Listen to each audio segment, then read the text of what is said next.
ఈ వీడియోలో మనం ఎయిర్ స్టాండర్డ్ సైకిల్స్ కోసం డిస్కస్ చేద్దామండి.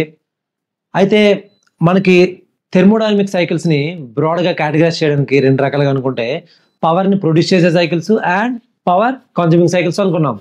ఏవైతే పవర్ ప్రొడ్యూసింగ్ సైకిల్స్ ఉన్నాయో హార్డ్లీ నియర్లీ ఒక 10 సైకిల్స్ ఉంటాయండి. Power producing cycles we can name it and we did a video already. Power producing cycles and the entire thermodynamic cycles కోసం మనం ఒక video కూడా చేయడం జరిగింది. ఎనీవే ఈ పవర్ ప్రొడ్యూసింగ్ సైకిల్స్ నియర్లీ ఒక 10 సైకిల్స్ నుంచి of course the cycle which produces the power, A cycles నుంచి అయితే పవర్ ప్రొడ్యూస్ చేస్తామో దాన్ని మనం పవర్ ప్రొడ్యూసింగ్ సైకిల్స్ అనుకున్నాం. అలా ఒక 10 సైకిల్స్ ఉన్నాయండి.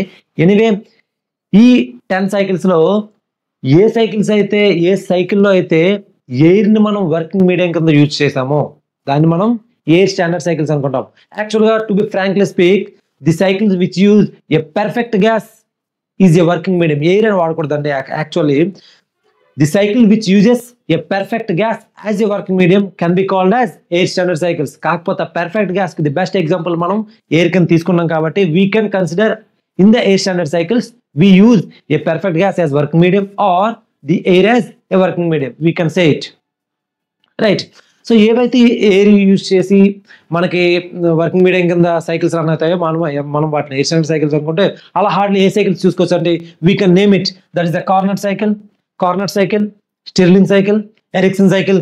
ఈ మూడు ideal power producing cycles in which the air can be used as air standard cycles. And another 3 air standard cycles ఏమనుకోవచ్చు అని అంటే that is the internal combustion engine cycles. IC engines లో యూజ్ చేసే cycles కూడా మనకి air standard cycles in which the perfect gas or air is used as working medium. ఏంటంటే Otto cycle, diesel cycle, dual combustion cycle. And one more important cycle that is the gas turbine work అయ్యే Brayton cycle కూడాను. This is also a air standard cycles. And ఇంకొక modified Otto cycle అని ఒక Atkinson cycle అయితే మనకు కనిపిస్తుందండి. Atkinson cycle, this can be called as modified Otto cycle. ఏంటి Otto cycle అంటే దాన్ని ఏం మోడిఫై చేసి అట్కిన్సన్ సైకిల్ అని పిలుచుకున్నాం అనేది once the Otto cycle finish అయిన తర్వాత మనం డిస్కస్ చేయొచ్చు. ఏవైతే సైకిల్స్ చెప్పానో the 3 ideal power producing cycles Carnot, Stirling, Ericsson and 3 IC engine cycles that is the Otto, diesel, dual and 1 Brayton cycle, gas turbine cycle and last that is the modified Otto cycle, Atkinson cycle.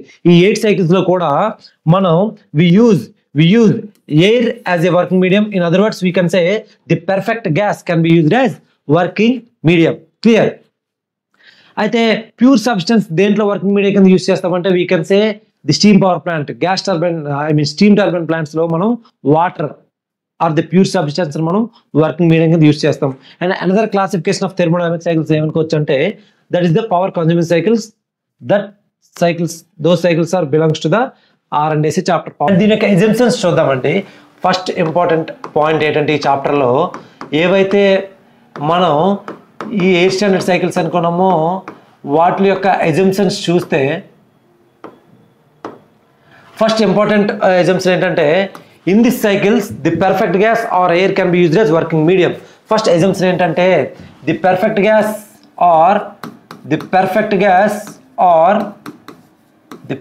Gas లేదా air. The best example of perfect gas that is air. The perfect gas or air is used as working medium or the working substance. అందరూ use చేసే medium లేదా substance ఏంటంటే perfect gas. అయితే దాన్ని మనం air standard cycles అనుకున్నాం. Clear?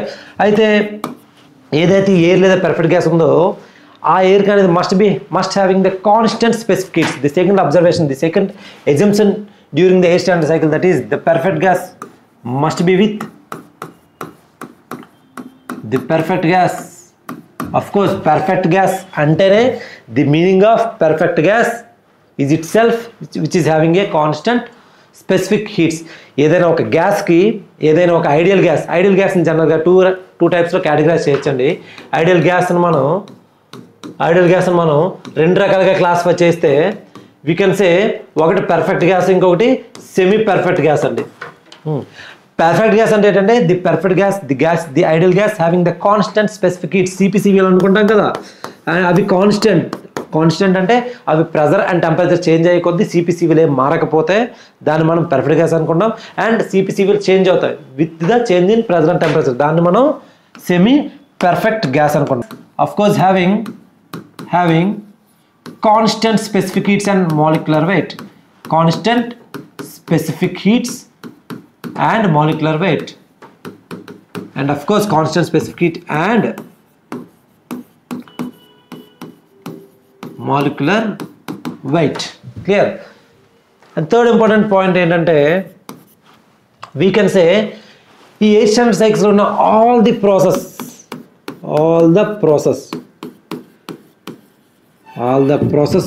are reversible. I can say the better name ఏంటంటే internally reversible అని రాయడం అండి.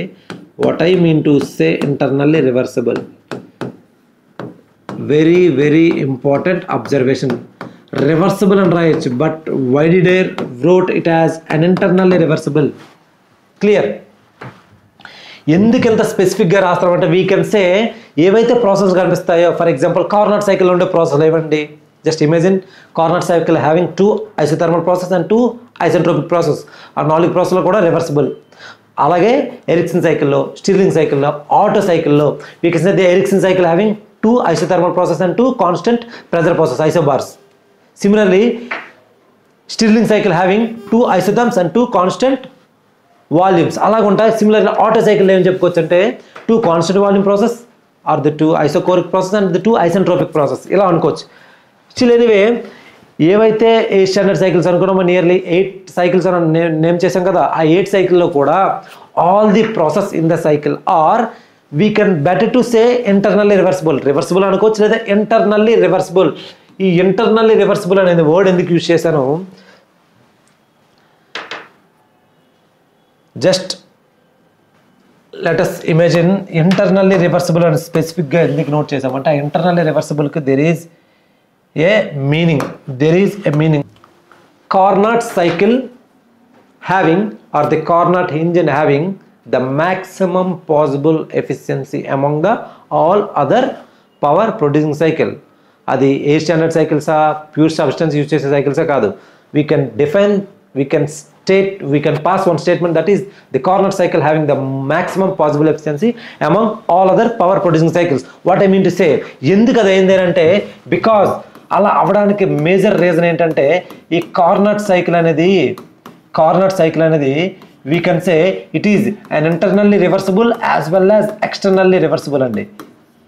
ఏంటి ఇంటర్నల్ ఎక్స్టర్నల్ అనేది కొంచెం అర్థం చేసుకుందాం ఫర్దర్ వీడియోస్లో. But try to remember this Carnot cycle is an internally reversible and externally reversible. Clear? But ఈ కార్నట్ సైకిల్ అనేది we can say Carnot cycle is totally reversible. Totally reversible cycle అండి. ఈ Carnot cycle తప్ప మిగతా అన్ని cycles కూడా only the internal reversible, those are not external reversible. But still మనం దాన్ని రివర్సిబుల్గా చదువుకున్నాం. అండ్ టు బి స్పెసిఫిక్గా చెప్పాలంటే except Carnot cycle all remaining power producing cycles are only internally reversible, but only the Carnot cycle that is internally reversible as well as externally reversible, that is the total reversible cycle అనుకోవచ్చు. This is the reason why Carnot cycle having the maximum possible efficiency among all other power producing cycle. Clear? This is the reason why the Carnot cycle having the maximum possible efficiency among all other power producing cycles. Clear?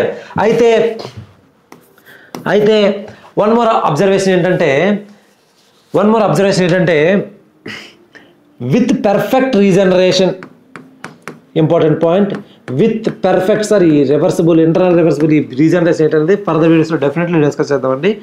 As of now తీసుకోండి, with perfect regeneration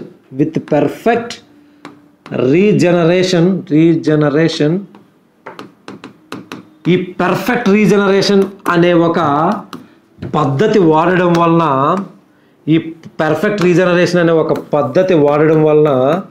we can match efficiency of Carnot will be equals to the efficiency of Ericsson and of course efficiency of Stirling.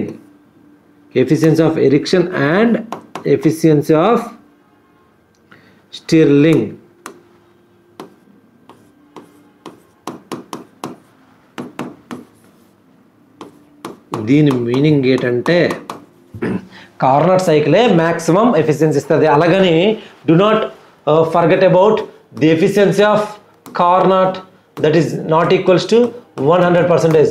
Efficiency of Carnot అనేది 100% ఉండదండి. But still the Carnot cycle provides the maximum possible efficiency among all other cycle. ఎందుకు అనేది మనం while discussing the Kelvin Planck statement in the earlier వీడియోస్లో మనం క్లియర్గా చెప్పుకున్నాం.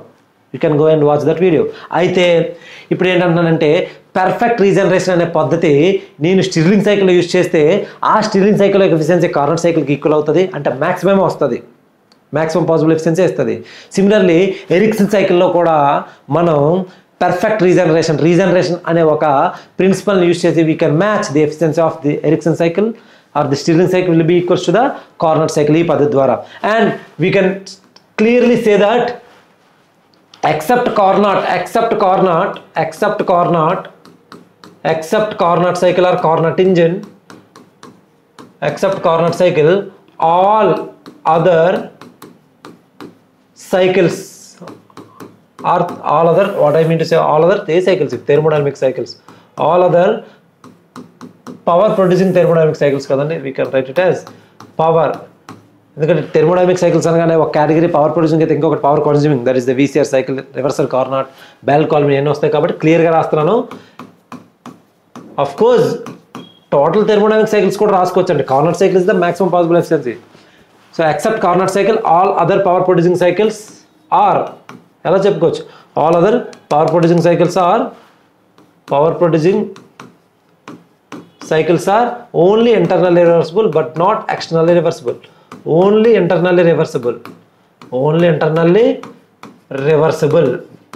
This is the major reason. Totally reversible కాబట్టి కార్నాట్ సైకిల్ అనేది మనకి మాక్సిమం పాసిబుల్ ఎఫిషియన్సీ వస్తుంది. అండ్ ఏ సైకిల్ యొక్క ఎఫిషియన్సీ కూడా దీనికి ఈక్వల్ అవుతుంది, నో డౌట్. ఏ సైకిల్ ఆటో తీసుకోండి, diesel, dual or any cycles, you name the cycles, modified Otto cycle, Atkinson cycle, A cycle అయినా సరే దాని యొక్క వర్క్ అవుట్పుట్ని పెంచడానికి కొన్ని మెథడ్స్ మనం అడాప్ట్ చేసుకోవడం తప్పితే ఆ సైకిల్ యొక్క ఎఫిషియన్సీని ఐడియల్ సైకిల్ అయినటువంటి కార్నాట్ సైకిల్తో అయితే మ్యాచ్ చేయలేము. Because the Carnot cycle, the beauty of the Carnot cycle is the totally reversible cycle. Clear? But ఒక ఇంపార్టెంట్ నోట్ పాయింట్ ఏంటంటే పర్ఫెక్ట్ రీజనరేషన్ లేదా రీజనరేషన్ అనే పద్ధతి యూజ్ చేసి మనం కార్నాట్ సైకిల్ ఎఫిషియన్సీని ఎరిక్సన్కి, స్టిర్లింగ్ సైకిల్స్కి మ్యాచ్ చేయొచ్చు. రైట్. అయితే ఎజంప్షన్స్ చూస్తే ఏ ఎజంప్షన్స్, 3 ఎజంప్షన్స్ అనుకున్నామండి. This air standard cycles are we can say all the process, ఏవైతే ప్రాసెస్లు ఉంటాయో అన్ని ప్రాసెస్ కూడా reversible. The better to say it is internally reversible. Clear? And one more observation ఏంటంటే no chemical reactions. One more important assumption ఏంటంటే no chemical reactions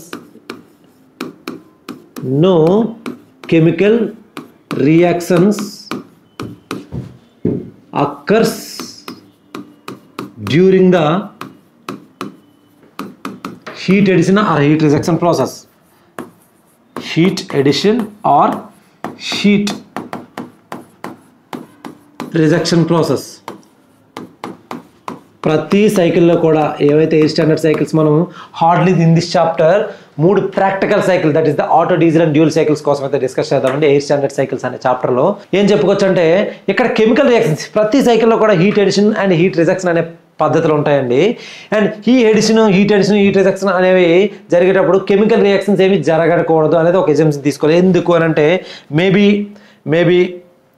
maybe with one example we will work out. ఎందుకు chemical reactions జరగవనంటే for example Otto cycle తీసుకుంటే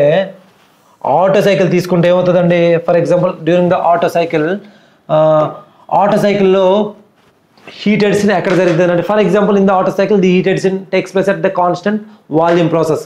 so Otto సైకిల్లో తీసుకుంటే heat addition అనేది constant volume heat addition జరుగుతుందండి, constant volume heat addition. So ఇలాంటి ఒక హీట్ ఎడిషన్ జరిగేటప్పుడు దీనికి ఇలాంటి ఒక పద్ధతికి నేను ఫస్ట్ లా ఆఫ్ థెర్మోడైనమిక్స్ని వర్కౌట్ చేయాలంటే Q equals to delta U plus W. Of course ఇక్కడ Q and W అనేది ఇన్ఎగ్జాక్ట్ డిఫరెన్షియల్స్. Q and W అనేది ఇన్ఎగ్జాక్ట్ డిఫరెన్షియల్స్ అండి. దాన్ని మనం డో Q డో Wతో చూపించవచ్చు. ఎనీవే ఇక్కడ మన ఇంటెన్షన్ డో W కాదు, just focus constant volume heat addition. Constant volume ప్రాసెస్లో we know that work done during the constant volume process 0. We can say that Q equals to change in internal energy. So heat addition process కాబట్టి ఇదనేది Q heat addition to the system positive కాబట్టి we can directly say there is and increase in internal energy. So ఇది మనకు positive వస్తే ఇక్కడ change in internal energy మనకి ఎప్పుడు పాజిటివ్లో వస్తుంది, ఇది కూడా పాజిటివ్లో వస్తుంది. I mean to say internal energy పెరిగిద్ది, అప్పుడే మనకు పాజిటివ్ వస్తుంది ఫైనల్ టెంపరేచర్ పెరిగితే. Here the point is that ఇక్కడ హీట్ ఎడిషన్ జరిగేటప్పుడు ఏదైనా కెమికల్ రియాక్షన్ జరిగిపోయి ఇక్కడ హీట్ ఎడిషన్ పెరిగిపోవడమో లేదా తగ్గిపోవడం జరగడం వల్ల ఆఫ్కోర్స్ ఈ వాల్యూ కూడా చేంజ్ అవుతుంది కదా. ఎంతైతే హీట్ ఎనర్జీ అక్కడ సప్లై చేస్తామో that will be directly equals to the change in internal energy. That is what the heat addition. Clear? So ఈ విధంగా మనం ఇలాంటి ఫార్ములాస్ మనం అడాప్ట్ చేసుకున్నామంటే it means that there is no chemical reactions which takes place during the heat addition or the heat rejection process. ఈ process జరిగేటప్పుడు clear. These are the 4 important assumptions. అయితే ఇంకా 5th పాయింట్ కూడా మనం తీసుకోవచ్చు. There is no change in potential and kinetic energies during, దాని యొక్క potential energy kinetic energy ఏం చేంజ్ అవ్వదు అనే పాయింట్స్ కూడా మనం తీసుకోవచ్చు.